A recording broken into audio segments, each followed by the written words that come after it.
अरे जो 10,000 की नौकरी देता है उसके आगे हाथ बांध के खड़े रहते हो। और जिस माँ ने मौत और जिंदगी से लड़कर तुम्हें जन्म दिया है उस माँ के सामने भी कभी हाथ बांध के खड़े रहे? अपने पीरों के तो पैर चूमे हैं, कभी माँ बाप के भी कदम चूमे? उलमा के पीछे भागा तकरीर सुन करके हाथ चूमने के लिए, कभी अपने माँ बाप के भी हाथ चूमे? जो आखिरी रिवायत पढ़नी है वो ये है, अब दिल के कानों से पूरी तकरीर याद रहे ना याद रहे, ये आखिरी हदीस याद कर लें और बहुत दर्दनाक है। इसमें दो पहलू है, एक तो माँ बाप के नाफरमानों का अंजाम और नंबर दो हुजूर अलैहिस्सलाम ने अपनी उम्मत से कितना प्यार किया है उसकी बेमिसाल एक तस्वीर आपके जहनों पर उभर आएगी।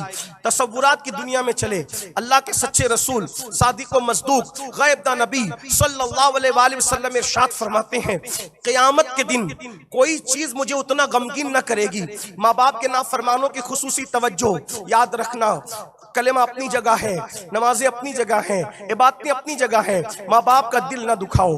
ये झुर्री पड़े हुए चेहरे जब तक घर में मौजूद हैं, इनकी अहमियत हो या ना हो, मैं बार बार अपने जवानों से कहता हूँ, ए लाउबाली जवानों, मेरी कौम के लाउबाली जवानों, सुन लो, अच्छी तरह सुन लो, गौर से सुन लो।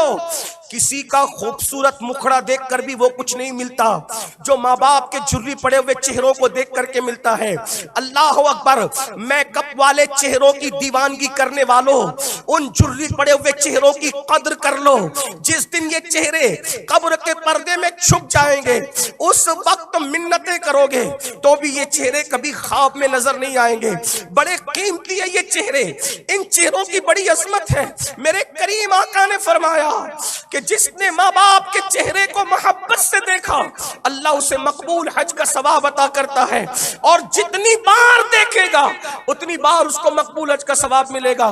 लेकिन यहाँ मुहद्दिसीन की एक बात अर्ज कर दूं, हर बेटे को मकबूल हज का सवाब नहीं मिलता माँ बाप को देखने से, हर बेटे को नहीं मिलता। उसी बेटे को मिलता है जो माँ बाप से मोहब्बत करता है, जो माँ बाप की फरमाबरदारी, जो माँ बाप को माँ बाप ही का दर्जा न दे। या हमारे उलमा मौजूद है, उनसे पूछता हूं, अगर कोई मुनकिर इस्लाम रमजान शरीफ में मरेगा तो क्या रमजान शरीफ में मरना उसको फायदा देगा? बोलो, नहीं दे। उसके लिए जनवरी में मरना, रमजान शरीफ में मरना दोनों बराबर है। क्यों? क्योंकि वो रमजान शरीफ को रमजान शरीफ मानता ही नहीं, इसलिए उसको कुछ नहीं मिलेगा। और बड़ी बात कर दो, रमजान शरीफ तो रमजान शरीफ है। अरे रसूलुल्लाह को हर कोई देख ले तो क्या वो जन्नती होगा? हुजूर, हर बंदा हुजूर को देखने वाला जन्नती होगा? हरगिज नहीं। इसलिए कि जिसने रसूलुल्लाह को महबूब खुदा की हैसियत से न देखा वो जन्नती हो ही नहीं सकता। अबू जहल ने देखा, अबू लहब ने देखा, उतबा ने देखा, शैबा ने देखा, अब्दुल्ला इब्ने उबई ने देखा।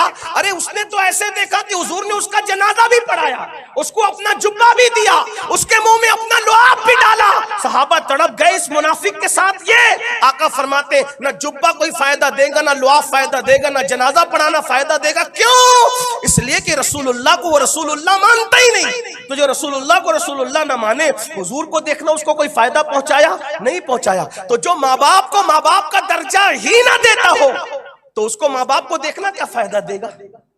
माँ बाप का दर्जा दो। माँ बाप को तो गुलामों की तरह रखा है।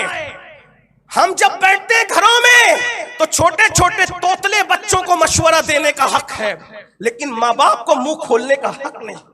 माँ बाप को चोरों की तरह रखा है, माँ बाप को गुलामों की तरह रखा है, माँ बाप को कैदियों की तरह रखा है। सिर्फ रोटी कपड़ा मकान देने से माँ बाप का दर्जा नहीं दिया जाता। रोटी कपड़ा मकान तो लोग अपने नौकरों को भी देते हैं, रोटी का टुकड़ा तो कुत्तों को भी देते हैं। माँ बाप की क्या कदर की? माँ बाप को अपने आका की तरह रखो। अरे जो 10,000 की नौकरी देता है उसके आगे हाथ बांध के खड़े रहते हो, और जिस माँ ने मौत और जिंदगी से लड़कर तुम्हें जन्म दिया है उस माँ के सामने भी कभी हाथ बांध के खड़े रहे? अपने पीरों के तो पैर चूमे हैं, कभी माँ बाप के भी कदम चूमे? उलमा के पीछे भागा तकरीर सुन करके हाथ चूमने के लिए, कभी अपने माँ बाप के भी हाथ चूमे? मैं ये नहीं कहता कि उलमा के हाथ ना चूमो, मशाइख के हाथ, मेरी बात का गलत मतलब मत निकालना। चूमना है चूमो, मैं मना नहीं कर, मैं खुद भी चूमता हूँ। मैं तो अपने मशाइख की दस्तबोसी भी करता हूँ, कदम बोसी भी करता हूँ, और उसको निजात का बड़ा सरमाया समझता हूँ। क्योंकि एक जालिम बादशाह ने इमाम हसन बसरी के हाथ चूमे, अल्लाह ने उसी के सदके उसकी मगफिरत फरमा दी। लेकिन एक बात जरूर कहता हूँ और ईमान लगती कहता हूँ, माँ बाप का दिल दुखा के जलसे में पीर के कदम चूमने वाले, अगर तू माँ बाप के हाथ पैर नहीं चूमता तो पीर के हाथ पैर चूमना तेरे कुछ काम नहीं आएगा। बताओ, माँ बाप को गुलाम बना के, माँ बाप को गुलाम बना, माँ बाप की कद्र करो, माँ बाप की इज्जत करो, माँ बाप की अहमियत जानो। और एक बात आपको बताऊं मुसलमानों, अपने माँ बाप घर से निकलो तो माँ बाप के कदम चूम के निकलो, अपने माँ बाप के हाथ चूम के निकलो, अपने माँ बाप का दिल न दुखाओ, अपने माँ बाप को तकलीफ न पहुंचाओ, अपने माँ बाप को अजियत न पहुंचाओ। एक बात मेरे आका ने फरमाई, पूरी दुनिया के लोग मिलकर किसी के लिए बद्दुआ करें और तन्हा उसकी माँ उसके लिए दुआ करे तो अल्लाह कायनात की बद्दुआ को रद्द कर देता है और अल्लाह रब्बुल इज्जत माँ बाप की दुआ को कबूल कर लेता है। और पूरी कायनात किसी के लिए मिलकर दुआ करे और तन्हा माँ बाप बद्दुआ करे तो अल्लाह अकबर, कायनात की दुआ रद्द कर दी जाएगी और माँ बाप की बद्दुआ कबूल कर ली जाएगी।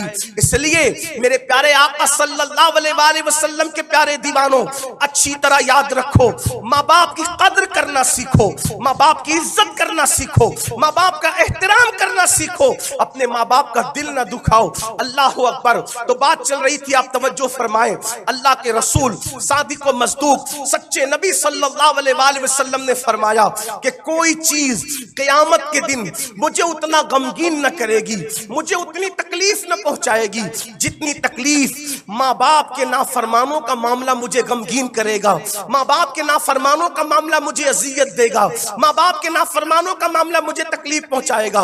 उसके बारे में फकी अबुल लैस फरमाते हैं, पूरी उम्मत का मामला ये होगा कि एक सजदे में अल्लाह अकबर पूरी उम्मत की बख्शिश होगी, पूरी उम्मत को निजात मिलेगी, पूरी उम्मत को बख्शिश का परवाना मिलेगा।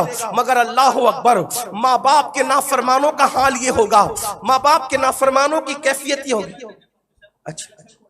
अच्छा ठीक, टाइम हमारा पूरा हुआ है, तो जो है वो मुझे जो टाइम दिया गया था अभी वो टाइम बाकी है, लेकिन अभी हमारे इंतजामिया की तरफ से ये बात है कि भाई परमिशन खत्म हुआ है।